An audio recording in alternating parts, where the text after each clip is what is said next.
Hi, and welcome to Sustainability Explored. Every week, this podcast navigates a new topic through interviews with most disruptive minds in sustainability, turning their experiences working behind the scenes into actionable advice you can use in your life, no matter your background. My name is Anna. I'm an environmentalist, sustainability consultant, and the host of this show. Prepare to hear a very insightful and inspiring voice from Africa today. My first interviewee from Africa, in fact, from Guinea, to be more specific, Bintou Camara. Bintou is a sustainability specialist and a social change activist, founder of a regional NGO that promotes sustainable development on islands and villages impacted by mining activities in Guinea. She also manages a design office specialized in the study and implementation of sustainable development projects for mining companies. She's currently working on a cultural heritage sustainability project through the preservation of endangered indigenous language and spirituality in the mining region of Boke, in partnership with American nonprofit Wikitong and Living Tongues. We will be learning and discovering about bauxite, which is a raw material of aluminium, mining operations in Boke region in Guinea, and the environmental and social risks associated with it, language and spirituality preservation, and the context of Guinea from a sustainability perspective as a whole.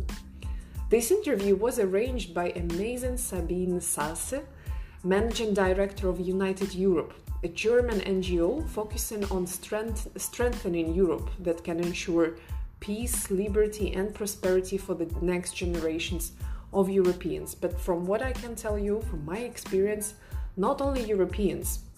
Both Bintou and me are part of this NGO. As a young professional advisor at United Europe, I contribute to the discussion and shaping of the pan-European policies for engagement, cooperation, and inclusiveness, working on the climate, environment, sustainability issues. Those who have been following this podcast for a while might remember that I did an episode last November with other United Europe participants called Energy Transition and Climate Change, discussion with energy and sustainability experts. Check it out at your convenience. But back to the subject. I'm very excited Bintou joins us today at Sustainability Explored. I can't wait to start our interview, anticipating a lot of interesting and exciting facts, news, and ideas. But before we jump to our chat, you can use this moment to subscribe to the podcast where you're listening, to always be one step ahead with the sustainability news across countries and industries. All right, are you ready? Let's jump right into it.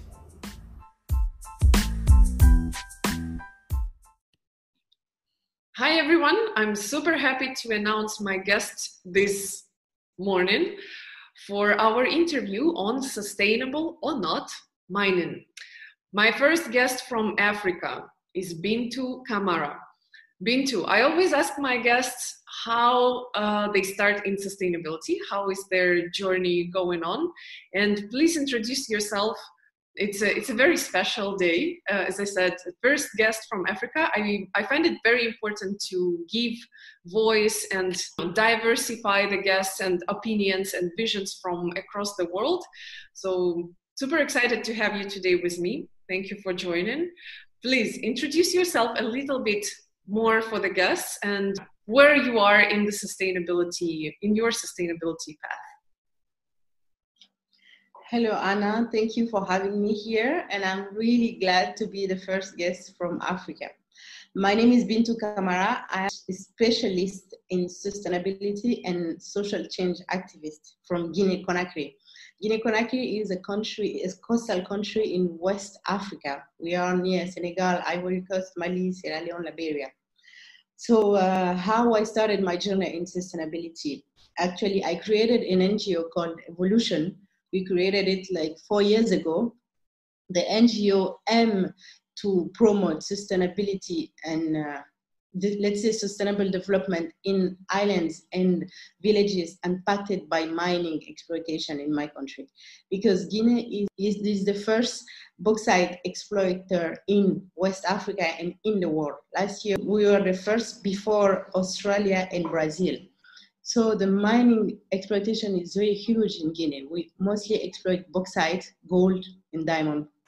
So this is the main reason why I started the NGO, and we started the NGO 4 years ago to help the indigenous people that are living in the mining region promote their culture, preserve their culture through the help of conscious mining companies.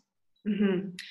I know in our pre-conversation you mentioned you were just on the field trip in that mining region, Boke, right? Where you were working on preserving the spirituality, the culture and language of the region. Can you tell me a little bit more about that? I am coming from the mining region in Ukraine, although it's about black coal.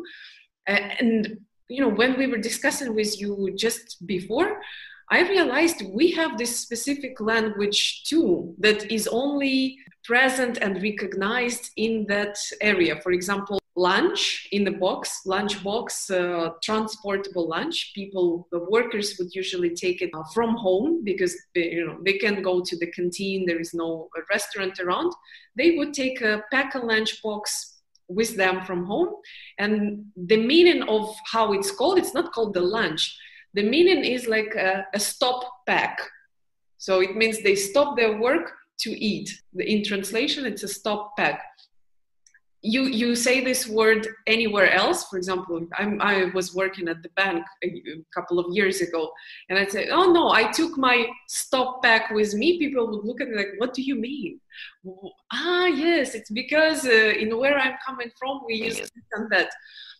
Are there any specific words that you have in that region? So we have specific words. Small story. Boke is the largest mining city of the country, also the largest mining city of West Africa, but the Francophone West Africa. Boke is located in the northern part of Guinea.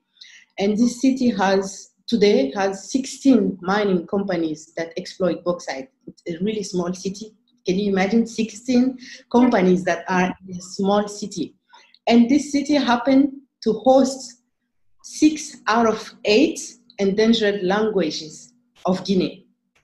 Wow. And yes, it's a pure coincidence. And these endangered languages belong to each different tribe.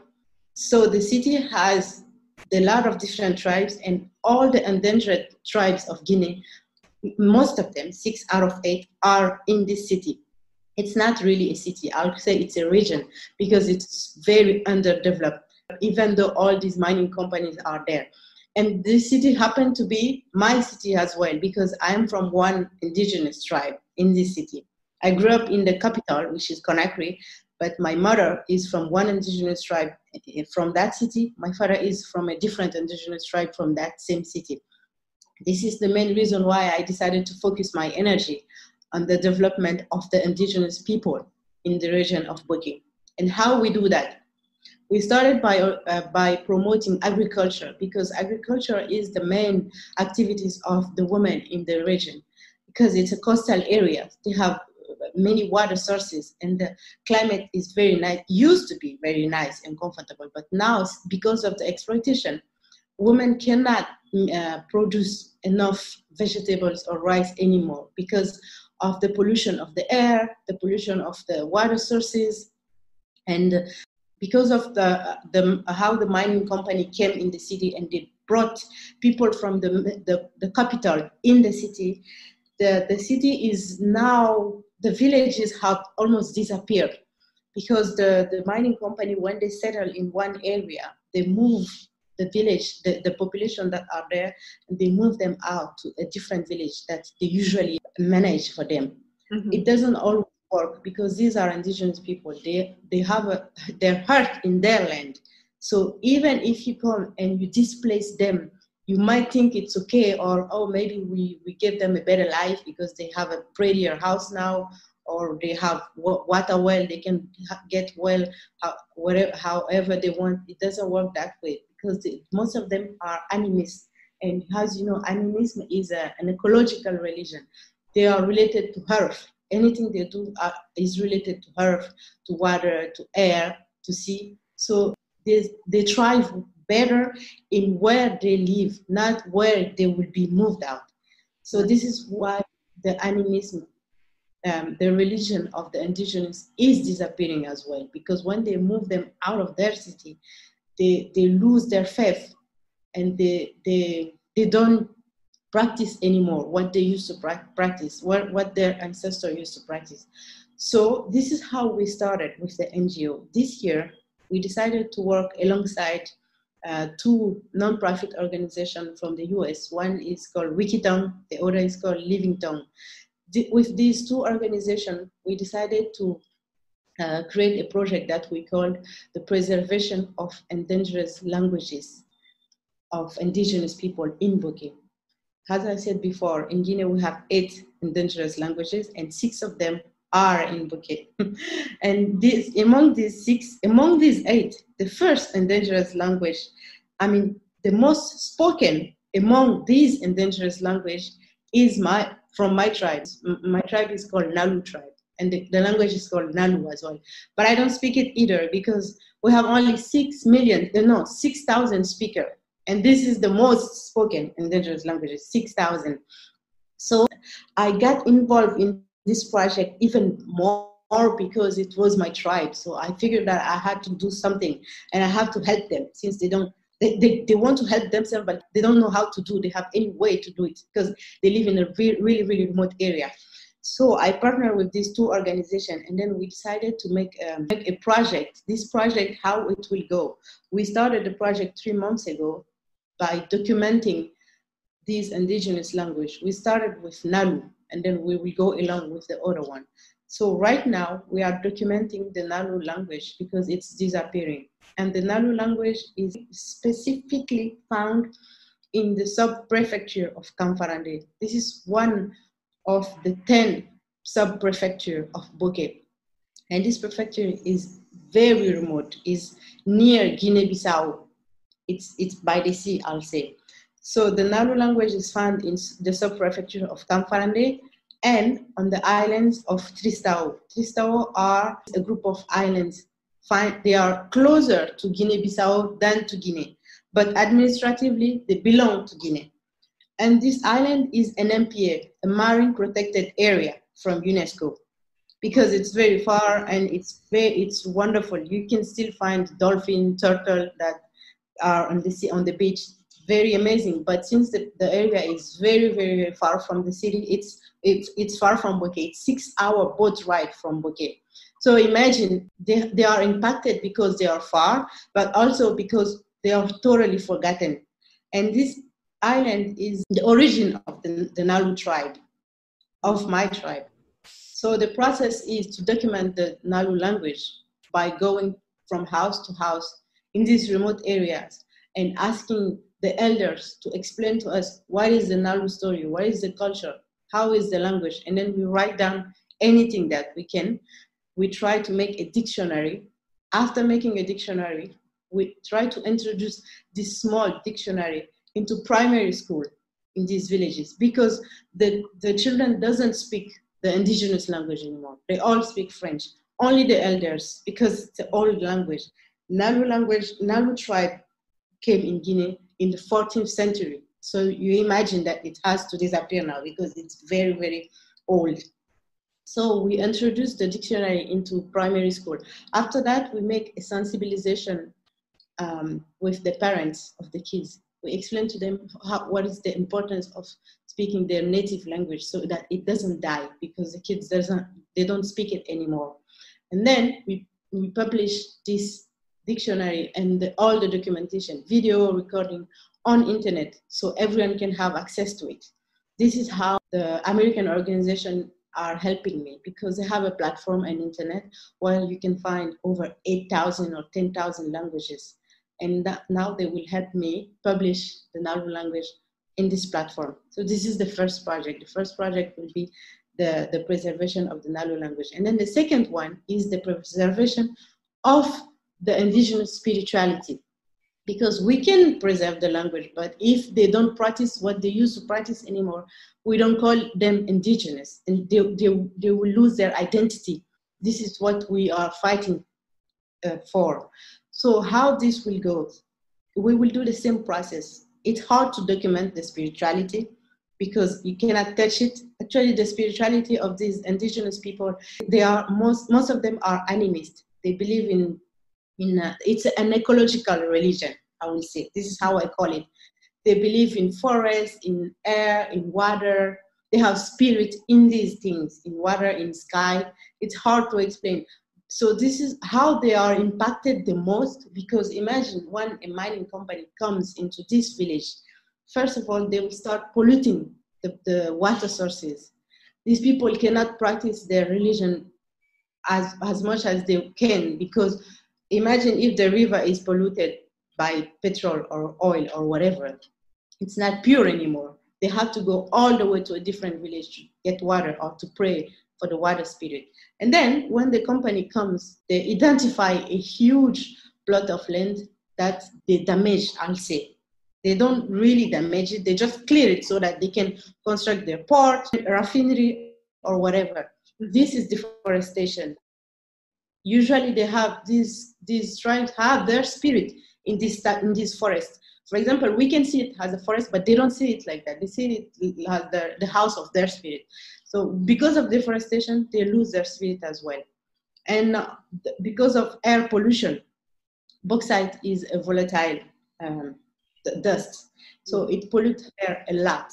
Because of the pollution, the spirit that is in the air also is chased away from the village. So there are different type of impact, and all these impacts together make the indigenous people lose their identity, because they don't practice their religion anymore. They have to go practice either Christianism or Islam, which they practice in the city, but when they are back in their village, they go back to their real identity. So this is what we are fighting for.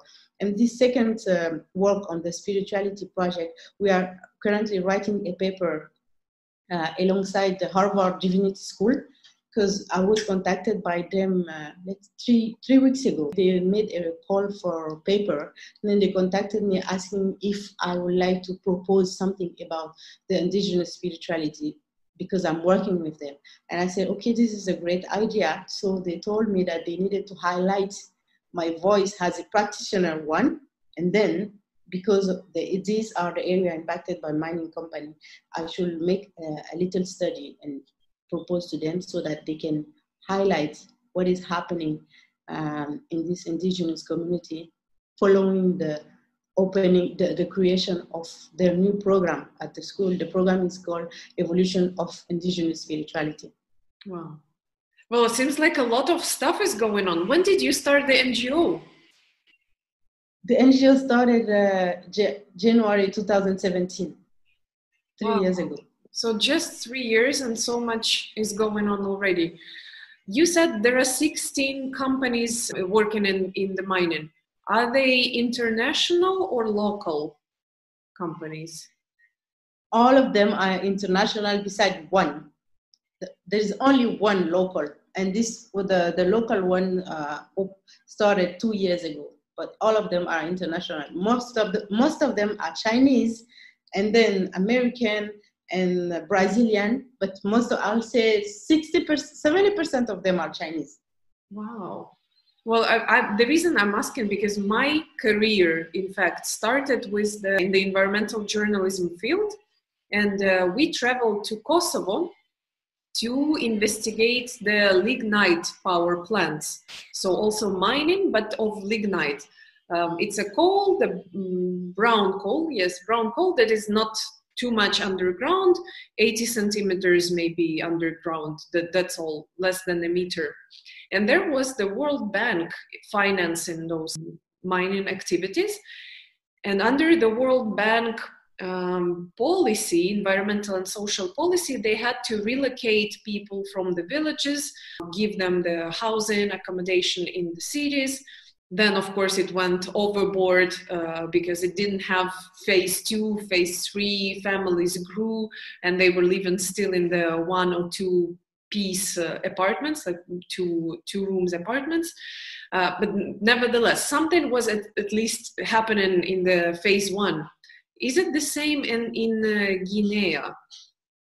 Is someone taking care of the environmental and social, implementing the policy, relocating people, under a certain strategy, or is it chaotic and like you're on your own now?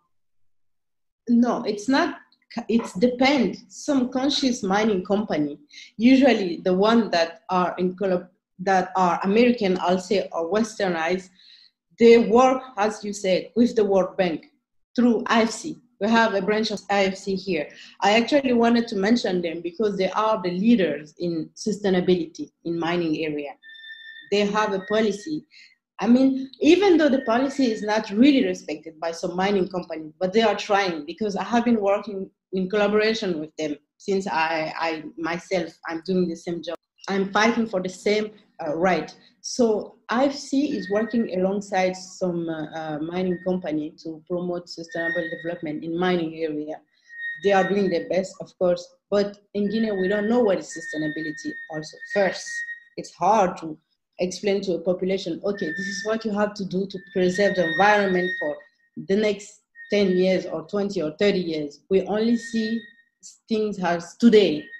We don't have the capacity of imagining life in 10 or 20 or 30 years. But as you said, IFC is working alongside with some conscious mining company. But unfortunately, most of them, I'll say 80% of these companies, they do not work with design office that implement social or environmental impact before they start exploitation.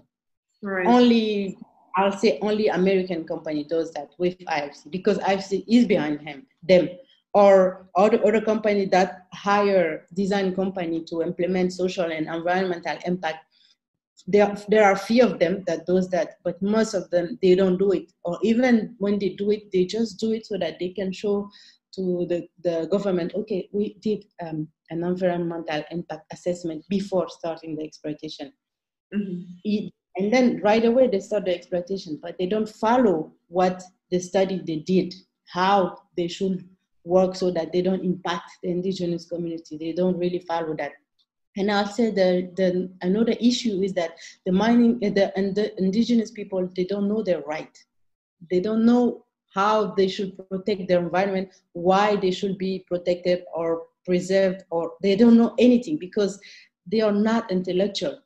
There are barely schools in these villages. So they just see big miners coming to build beautiful houses. They think it's beautiful house for them. They relocate them. But then at the end, they find themselves stuck because at first when the mining company comes, they think that they will have a job in this company. And it's impossible because they never went to school. They barely speak French, so it's hard. It's not because the mining company doesn't want to hire them, but they have no skill that are required to work in this mining company. So this is where they start clashing. They understand that these people, they didn't come to help us or to work with us. They came to gain benefit from our land. I'll say it's a wrong view as well because the land belongs to the country, doesn't belong to the indigenous community, but they have their say on it because they live there. They have been the one living there for so long. So you cannot just come and say, okay, because this place there is a lot of bauxite or gold here, we just come and then take everything. You guys are savages. Because sometimes this is what happened.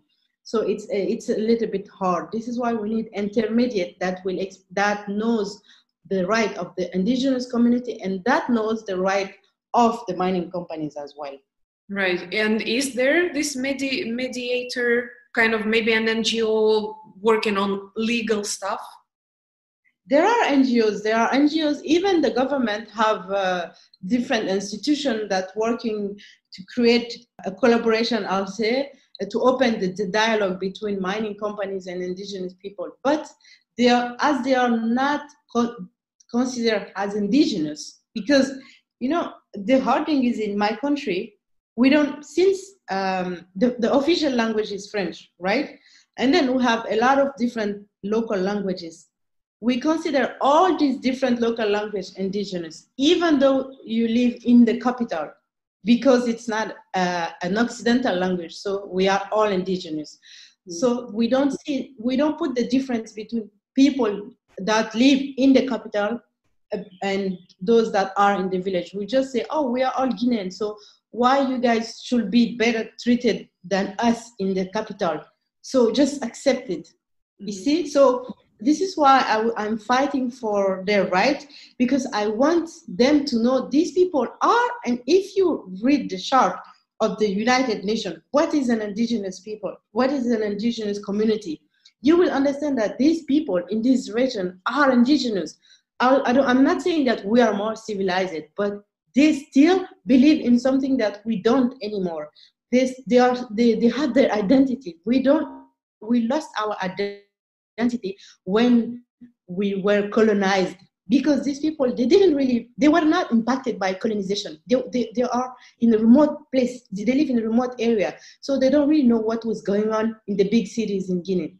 So this is why I'm saying we are very different from them, and we have to accept that and help them preserve that. We don't have to impose them our belief, like, okay, you guys have to be Christian or Muslim, or you have to go to school, you have to dress this way or that way.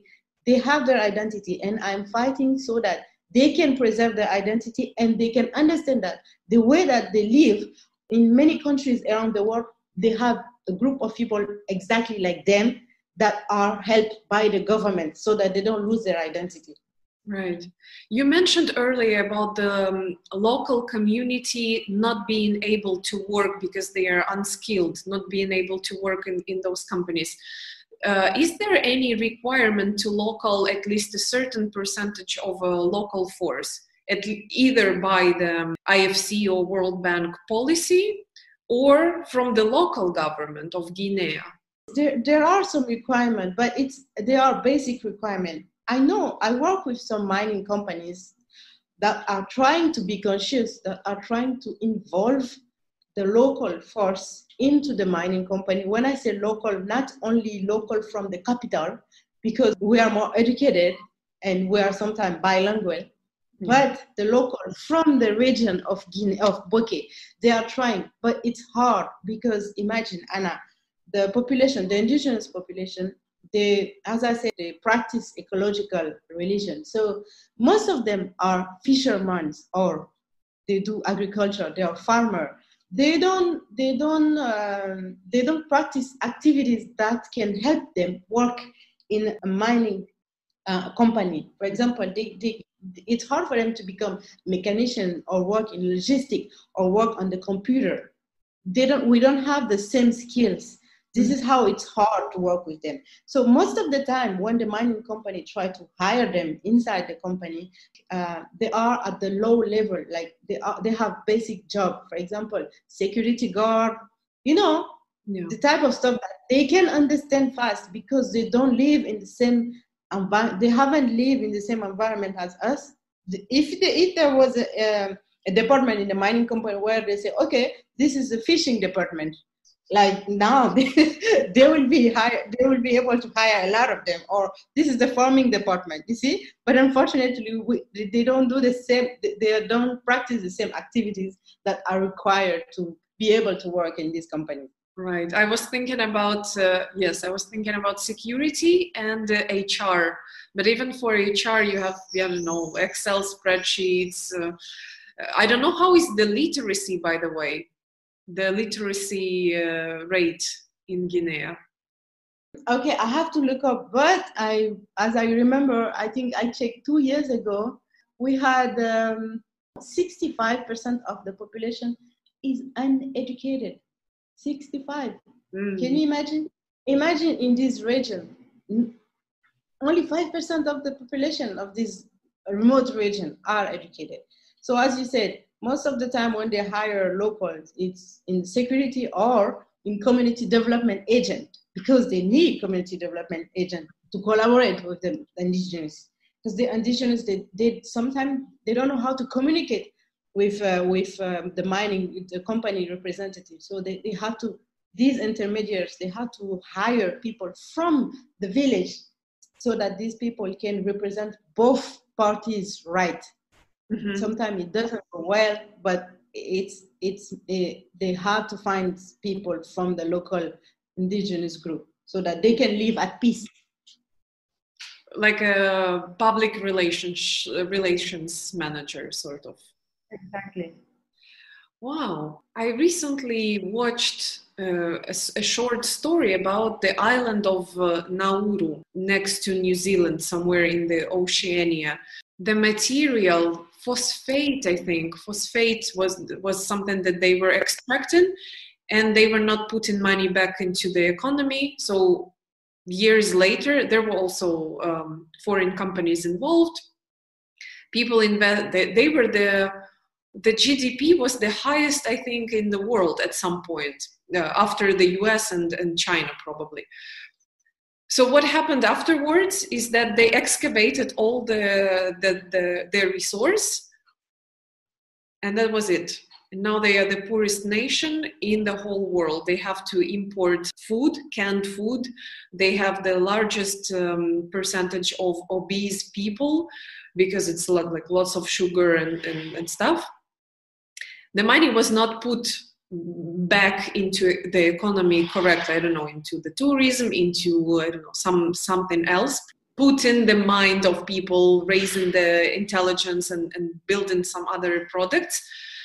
I am wondering what's happening in Guinea in that regard. How is the money from that mining activities, those mining activities are put back into the form of tax back into the economy?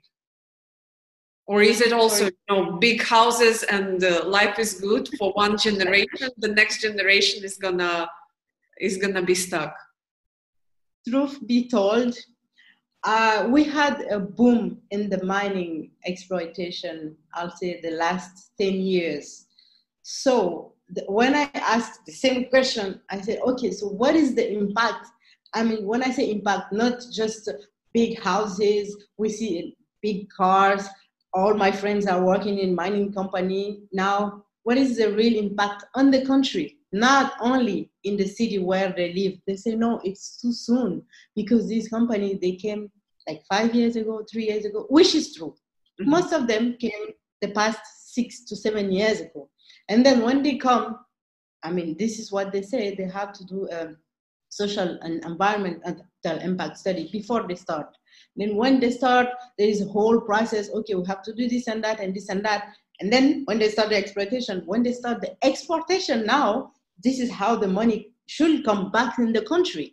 But still, the process seems so long that it's like, okay, you guys don't hurry. It's going to take time for you to get back this money. But we are in the process of doing it. So I understand because I have a lot of friends in this mining company as well. The way they explain to me, they pay taxes as they should. Goes back in the government and everything. But then it's really complicated because they have their part in it and the government also has its part in it. So we don't know which one is telling the truth because the mining company cannot really say, okay, I paid everything to the government, so don't come at me. This is sometimes what they say to the indigenous people. We don't have to put electricity in this village or water. It's not our role. This is the government role, which is true. And then the government says, oh, you know what? You guys said that when you will go there, you will put electricity, even though it's our role, but you said you will do it. So it's the back and forth thing. As indigenous people, we don't know anymore who is telling the truth. And since I don't want to put myself in the position where I'm trying to condemn the miners because Guinea is a resourceful country. We have a lot of resources. We have gold, diamond, bauxite. We have to exploit them to be able to develop the country. I think this is, we say that agriculture is the first activity that will develop the country. It's true because we have a lot of water sources. We have even the largest river in West Africa. Take its source in Guinea. The river is called Niger. Mm-hmm. But since we cannot exploit this river, we have to focus on the mining side of the country. We have so many resources, we have to use them. so that we can develop the country. But it doesn't mean that by using these resources, we have to step on other communities so that we can develop the country, especially if the country is still not developed. Because if the country was today like Australia or Brazil, I don't think we will complain. The indigenous people will never complain because they see that things are changing. But it has been 10 years now. There are some companies that have been here for 40 years, still nothing. Just they are going back and forth with the government saying, no, you said that you'll do this. This is not our job. The other one says, no, you said you was going to do it. So this is why the sustainability comes in. Because before we didn't know what was sustainability. Most companies, probably they knew, but they were not applying it because they knew that the indigenous people don't know what sustainability is. So we don't have to explain to you what it is, because after all, you guys will be on our back and telling every time you have to do sustainable project instead of just coming, take, and then leave. Yeah. So now, because of IFC, and I work also with the World Food Program, they implement sustainable project in the region as well. They have nothing to do with miners, but they implement this project because of climate change.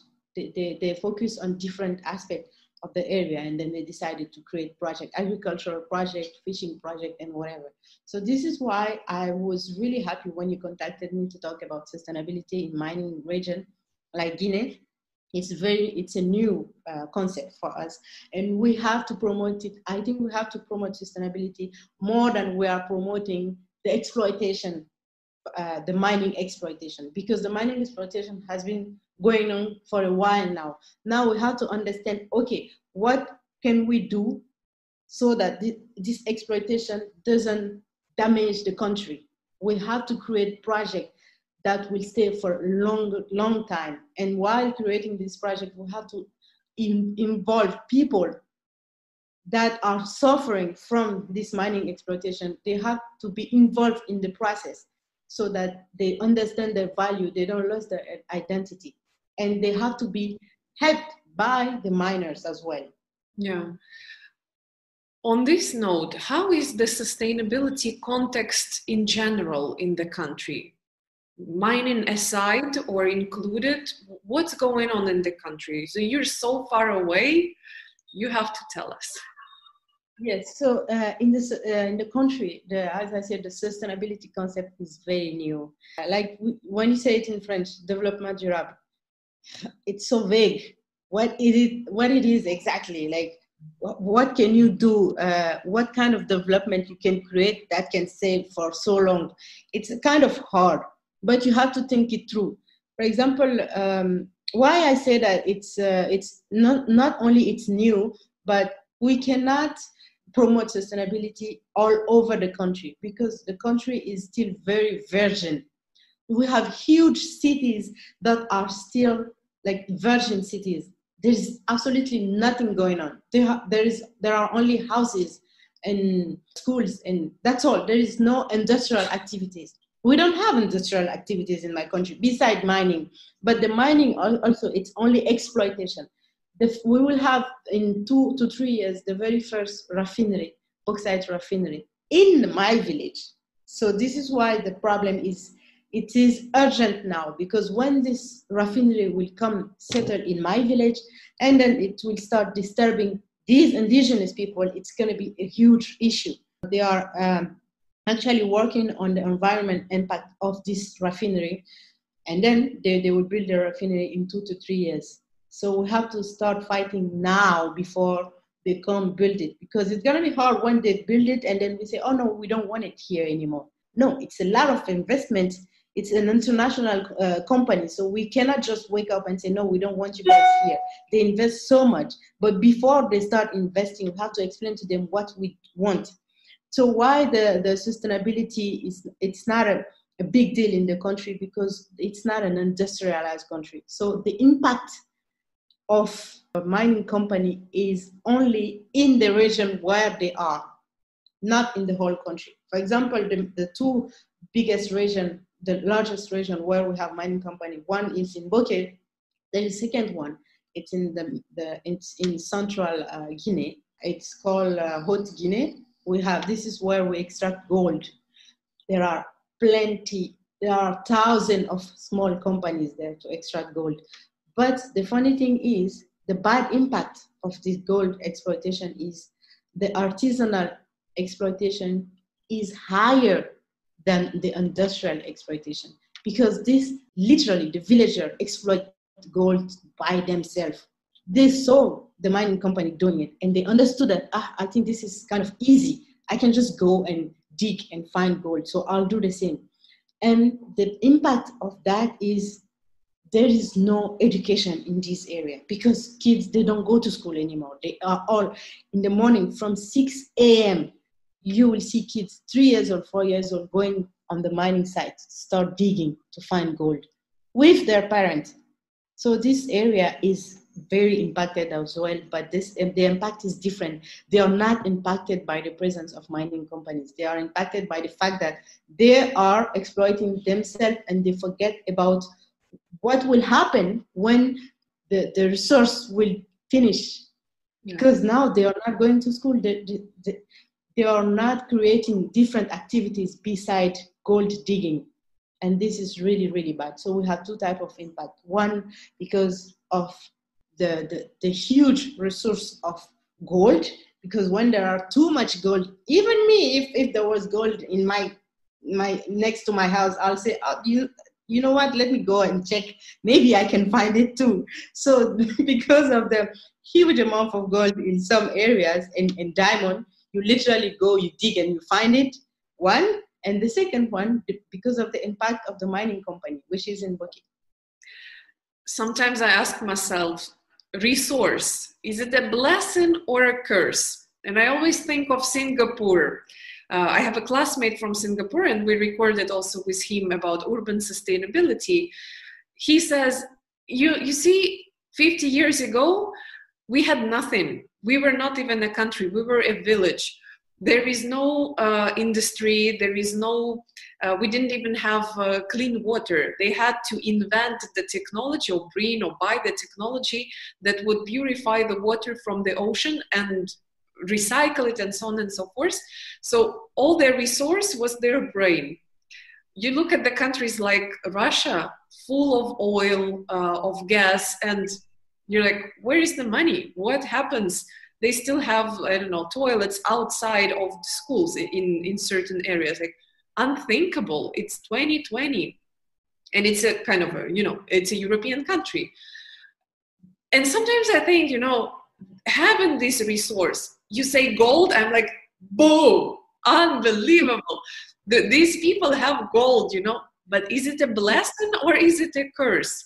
Maybe it's better to be put in the position where, like, okay, we have nothing, guys. Let's invent. What can we do with our own hands to be profitable? Yes, I think the more resource there is in a country, the more it becomes a curse. Because in Guinea, we have almost everything, literally. We have 300 of coastal territory, 300 kilometers. Can you believe? Like, we have water source everywhere. We still don't have electricity in the country. It's crazy. We don't have electricity. We are the very first exporter of bauxite in the world. Bauxite actually is the raw material of aluminium. Mm-hmm. And we use aluminium in everyday life. So we are the very first exporter of bauxite in the world. We are among the largest exporter of gold and diamond. Yet we have nothing in the country. So I totally think it's a curse. And this is how we have to transform this curse into a blessing. But how we can do that only when we involve the community around these areas. Because when we just come with our westernized mentality, like, okay, we come, we settle this here, we build the camp here, the refinery here, it's a beautiful area, we work and then we leave. No. If the community is not involved, they will not see the added value of your arrival here. So they will still have the same mentality. Either they will strike every day, they will burn down the mining company, or they will just leave the area and then move to go somewhere else.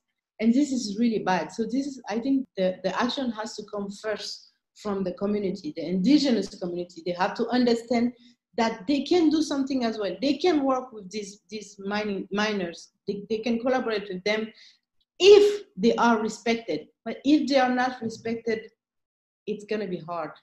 And I bet if they know their right, they will not even strike to have electricity in their village, because they all think that because the mining companies is in their village, they should have electricity, as these people have electricity in their camp, which is not true. These people pay to get that electricity, and they put gas and oil in their motors. They don't have to give you electricity. The country has to give you electricity. So you see, this is the type of the conflict there is between these two communities. So I think the indigenous people should be involved in the discussion. When you say this, it's not the company that has to provide you with the electricity, it's the country. Why don't the government, the management of the country, unite with the mining company and, do something out of a goodwill to the community where they are? The mining companies, in their turn, aren't they afraid that local community will get angry one day and block the road, for example? They can put it into their corporate social kind of a responsibility, and look, we did this. Love us. Yes, they do have in their corporate social responsibility. They create a lot of different type of project, which has impact, but small, very small impact, because they don't, from what they say, as I discussed with them, they say that they cannot invest too much money in giving, in caritative action when they are still exploiting. Like, they came here to work, not to do charity. The charity part will come from the government, because since they cannot handle the charity side, they pay their taxes so that they don't get in conflict with the community. They pay their taxes to the government, to the country. So this is the role of the country, the government, to come and then provide electricity, provide water, provide infrastructure and whatever, which the government doesn't do for some reason. If they do it, they will say, okay, instead of paying this amount of tax, we're gonna lower it, you pay this small amount, but you provide electricity for a few hours. And then the company does that. But one day when they stop doing it, they do stop doing it because they think, oh no, we paid too much, so it's done now. The community won't understand. They would just start striking. And then, since there is no communication between these two parties, the communication are between miners and government only. The community is left behind. So since there is no communication, it's become a huge conflict in a small village, and then the villagers burn down their cars, their houses, and then by the time we discover that they were right actually when they said that they cannot give electricity anymore, it's too late. So this is why I say that we have to create a community, an institution or a group of indigenous leaders that will come at the table while the government is discussing with these companies. So there will be these three parties together. They discuss at the beginning before they start anything. Yeah. Because if they discuss, if they have the discussion, only the government and the mining companies and the community is left behind, it's going to be too late if the community wake up one day. It's going to be hard to defend. They say, oh, no, we did this, we did that, but why you didn't invite them? Or why you didn't create an institution to protect the indigenous rights, so that this institution will be the intermediary between you guys and the villagers. Right. Discuss everything on the shore, as we say, before swimming. I see there a lot of social aspects that we discussed extensively. What can you say about the environmental side of things? The environmental side of things is horrible in the region of Boke. I goes to Boke, let's say, every 2 weeks. Since I came back from the US 4 years ago, I started going to Boke. Let's say that's 4 years ago, right? In 2016. I remember when I went to Boke in 2016 and when I went to Boke, let's say last week. it's so different. You know why? Because in Guinea we have two seasons. We have the rainy season, 6 months, and the dry season is 6 months. In 2016, when I went to Boke, the rainy season, like 5 months. Today, last week, the rainy season, I bet it's going to be 4 or 3 months only. Because of the pollution, the air pollution, it's incredible. Can you imagine that the rainy season should start at the end of May, from May to October? Now it starts in July. We have more dry season than rainy season because of the deforestation. And the deforestation, of course, because when the miners, they go to the region, they totally clear a huge plot of land to start digging bauxite.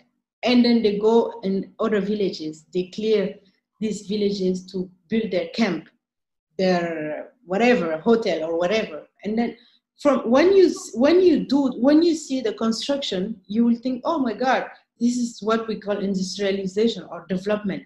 But then the impact will be totally on the climate, which is really bad. And when these miners, they construct roads or bridges, they tend to block some water sources. So for example, if in these 3 villages that are here, they used to go get their water from one river, and then a mining company comes next to them, build a huge road and bridges and whatever, you'll see next year the river won't exist anymore. And it's happened every 6 months. The rivers are disappearing every time. And now even the wild animals are coming out of the bush to come in the houses because they disrupt their environment. Like snake, we have a particular species of monkey and chimpanzee. Okay, we have a particular species of chimpanzee and monkey, and these chimpanzees are only found in the bush because they are not used to human interaction. They are very savage. So these chimpanzees are coming out of the bush now to come attack people in the village because they disrupt their environment. And I'll say something about the spiritual side of it. One day I was discussing with a representative of a mining company. I came to propose a project that we could do together that they would finance to help the community. And they said, oh, you know, these people, these indigenous people, they just need money. Like they will create anything. They will say any type of lie so that we can finance them. And I said, how's that? He said, because last time when they came to their village, they made a meeting and they told us that they don't want us in their village anymore because the last time we dynamite a mine, you know, sometimes when they extract the bauxite, they have to put dynamite in the rock so that it explodes so they can extract the bauxite, right? He said, because few weeks ago, we dynamite a mine, and then they say that since we did that action, because the sound, the noise was so big, and they did it for a whole day, that the spirit of their land, the bad spirit of their land came out, and then the good spirit was chased away.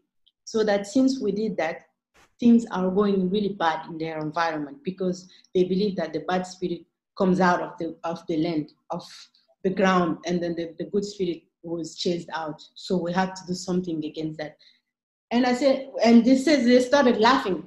Like, can you imagine? Like, they still believe in spirit, and they say that we chased out their spirit because there was a huge noise. And I said, you know, it might be true.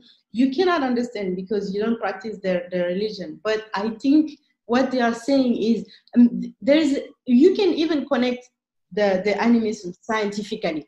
These villagers, I asked them, they said that your spirit left the village because they dynamite the village, right? They say, yes, since they did that, the kids are afraid now. Like, they don't go out at night. They say that when they go out, they see bad spirit, or the women that were pregnant, they gave birth. This is because of the noise. Like, beside the spirit aspect of it, the noise was so huge and so important. The miners, they have protection when they do this type of stuff, but the villagers, they don't. Imagine you keep hearing the same exploding noise like a bomb the whole for 24 hours. You will be traumatized. So since they got traumatized, I guess they said, okay, like something is going on in the village. We don't feel good anymore. And this is because the bad spirit has come out from the land. You see the relation, and it's totally true. But they couldn't understand that aspect of it. And they don't understand because, again, they are not in relation with they don't know the spirituality of the indigenous people. They don't know their tradition. They don't respect it. This is why they were laughing at it, and they make it a laughing matter. Anywhere they go, they talk, oh, these people, they need so money so much. Now they're talking about the spirit left the village. You see how it's sad? It's a great story, I should tell you. And you know, when I say sustainability, in the mind of people, of the general public, I only focus on environment. I say, no, it's also a lot of a social aspect, both from the side of community and from the side of workers, right, of any given project. And when we say the community, we usually focus on the roads, the electricity, the infrastructure per se. But then there is also this cultural aspect that you just mentioned, you know. So sustainability in a broader sense does have to include the cultural side, cultural, spirituality. People should be free to exercise their religion, whatever it might be. I might agree, disagree, you know, someone might find it, what do you mean? But that's the case. We have a lot of anecdotes like that in the village. I remember there is a mining company with whom I had to work a few years ago. And when they came to build their port in a particular village, they started clearing the land. They just came with their Western mentality. Okay, this we have to measure here, there, whatever. Like, they don't communicate with the community. They say, oh, can we start this today? But they already have their plan. They don't take in action I know it's hard to understand their spirituality. Like, you never know what they're going to say. But it's always best to ask, do you guys think we can start this action when? And how we can start the process? You have to involve them, or they will put you in trouble. So this company, they came, they cleared a land, and they started building the port. But then, as more as they build the port, they clear the land. They clear with the machine, the tractor and the tractor bell. And one day the tractor came, they started clearing a particular part of the land, and the indigenous people came and said, "Don't touch this place. This is where our spirit is, especially in these trees." And they say, "No, this place we already, like, it's in our map. The country already, the government already gave it to us." And these people say, "Okay, whatever." They left. The guy started clearing. There was a huge attack of bees. The bees came, they attacked all of them. 2 of them died right away. And then they understood that this is like, it's huge. They told us to not do it, and maybe they are mad at us. They went to do something, and then the bees came out. And there were two people died at that time when they were cleaning. And then they went back. They had to process everything, and then they called the community to say, okay, so how can we do? Because we have to work on this place. We need this plot of land. How are we going to do? And then the community say, okay, next time when you guys come, start working, doing stuff without asking us, this is what is going to happen. Next time you have to involve us, because we have a special prayer that we can do so that the bees doesn't come out or something bad doesn't happen to you guys. And then this is how they brought priestess from their indigenous, from their spirituality. They brought priestess from far away from the village.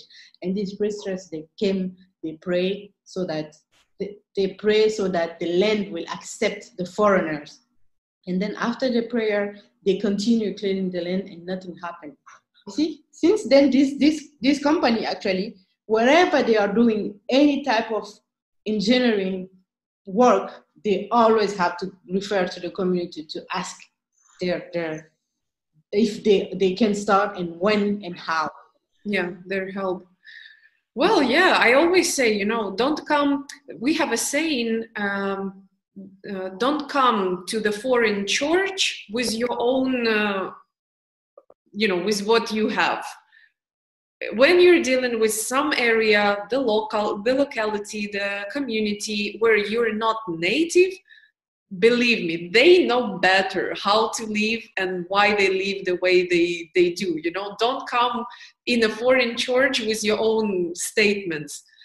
It's not going to help you at all. And this is a perfect example of, collaboration, trust, and respect as well to the local community. You know better. You tell us how to be and how to behave in your home, because after all, we're all just guests. What do you wish changes in the context, in the landscape of sustainability? The first, maybe top 3 things that would change to ease your work. What I wish the most is, first, since the country doesn't have an institution that protects the indigenous community, so it's hard for the miners even to respect the indigenous community, because the government doesn't. It's not that they don't respect, but there is no policy or laws or whatever so that they have to protect this specific community in this region. So first, what I wish is that we create an institution or a group of leaders, indigenous leaders, that could be the mediator between the government and the indigenous community, and the mediator between the companies and the indigenous community. And that could represent the indigenous community worldwide, the Guinean indigenous community worldwide. This is my first wish. The second wish is that beforehand, I wish this group participate in the designing of laws on how the miners should exploit their mine, whatever it is, what type of mine, even if it's bauxite, gold, or diamond. The indigenous community has to participate in the discussion.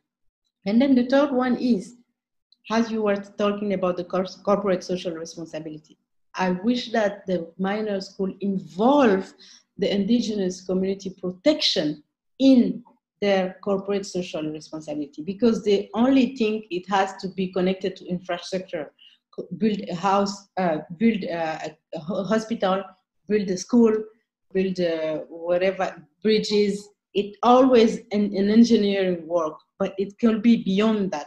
I want them to accept the identity of these people as they are different. Their identity, their culture, their religion, their language. Can you imagine in some mining companies, even the community development agent doesn't speak the local language of the indigenous community? Like, how you guys gonna understand each other? But it's selected from that community. That's what I thought. Yes, so now, but it's still in some companies, like new companies, since they only want to work with people they know, they will bring someone from the capital, because this person is Guinean. They think, oh, you are Guinean, so you can understand these villagers. He's Guinean, but he doesn't know, he's not an indigenous. One, he's not an indigenous. Second, he has never lived in this type of environment. So he will come also with his different mentality and start to mediate between these two parties, which is going to be hard. So yeah. I really want both the government and the companies to acknowledge the existence of the indigenous community and the preservation of their right, their culture, their religion, their language, etc. Yeah, wow. Well, 6 indigenous languages, you said, out of 8 are only in one region? Well, yes. It's easy to get confused. Yeah, but unfortunately, they are disappearing. Some of them, for example, there is one language that's called Pukur. They only have, from the UNESCO Atlas of Endangered Language, they only have 600 speakers. 600. That's it. So, and they live in a really remote village somewhere that we don't even know where it is. So you see, it's we have to protect them. It's not because they are few that we don't have to forget about them. No, if we protect them, if we help them, maybe there will be more. Who knows? They will be interested in promoting their own culture. But if they see that no one cares about them, they will be even shy to say, oh, I am from this tribe, because it happened to me also. I am from one indigenous tribe. When I was young, I will never say it because I find it so like, oh, you are a savage. So I used to say, oh no, I'm from the capital, I'm here and there. But I'll never say where I come from exactly. It's only when I went to university and I used to live in New York. I saw how people were so proud of their origin. Like, even if they came from deep down in Amazonia, they would say, oh, I'm from this area in Amazonia, whatever. And I'm here trying to act new. No, I don't know indigenous people. When I came back, I was like, okay, I have to create an NGO that will fight for the sustainability of the indigenous community. And I am proud to come from two different tribes of indigenous people, where one is disappearing. And I have to fight so that it doesn't disappear while I'm here. And it's a shame that I don't speak the language. My parents don't speak this indigenous language anymore. I know I'll probably never speak it because I'm too old to understand, but I want my kid to speak it. Girl, you rock. That's all I can say. Let's celebrate diversity. Finally, at the end of, I learned a ton from you today, and I can't wait to wrap up this interview and go, read about Guinea, about this region more and more, about bauxite as well. I didn't know, for example, it was a raw material for aluminium. So tons of new discoveries awaiting me today and further on. At the end of every episode, I ask my guests to share either a piece of advice or a book or a movie recommendation to dig deeper in the topic. What would you suggest? So actually, yesterday I was reading some, because I really like to read quotes, discover quotes from around the world. I have a challenge, like I have to memorize one quote a day that explain the whole day or this particular situation. So I read this particular quote like a few years ago, and then I yesterday as I was looking, I found it again. I'm going to read it to you. It's an indigenous quote. It's a quote from an indigenous leader from America. It's a native indigenous leader. I don't know who it is. So it says, when the last tree is cut down, the last river poisoned, the last fish caught, the only will the man discover that we cannot eat is money. I don't know if I said well. It's mean when we cut the last tree, the last river is poisoned, the last fish is caught, we will only discover at that time that we cannot eat money because this is the only thing that left. So I think this sums up sustainability. Mm-hmm. Yeah, that's a great quote. It's true. It is sustainability, and it's in the mindset of, it's against this mindset of exploiting the resource to the ground and leaving and going to live somewhere else. Just like you said, we're here, we're building fancy houses, and then we just go somewhere else and you stay there. No. That's the notion of sustainability. Exactly. Thank you so much, Bintou, for your time today and for sharing this vision from Guinea, from, how do you call, West Africa, right? Yes, West Africa. You don't add West, North, South, anything? No, just West. West Africa. It was very insightful to talk to you, and I'm definitely going to read about your country and mining and see maybe how I can contribute to your NGO, never know. Thank you so much, Anna. I was really glad to be able to share my view on the mining and sustainability issue in Guinea. And don't hesitate to contact me anytime you want to make another podcast about something else related to sustainability. I'll be glad to share a view, an African view of it. That's cool. Thank you so much. Have a nice day.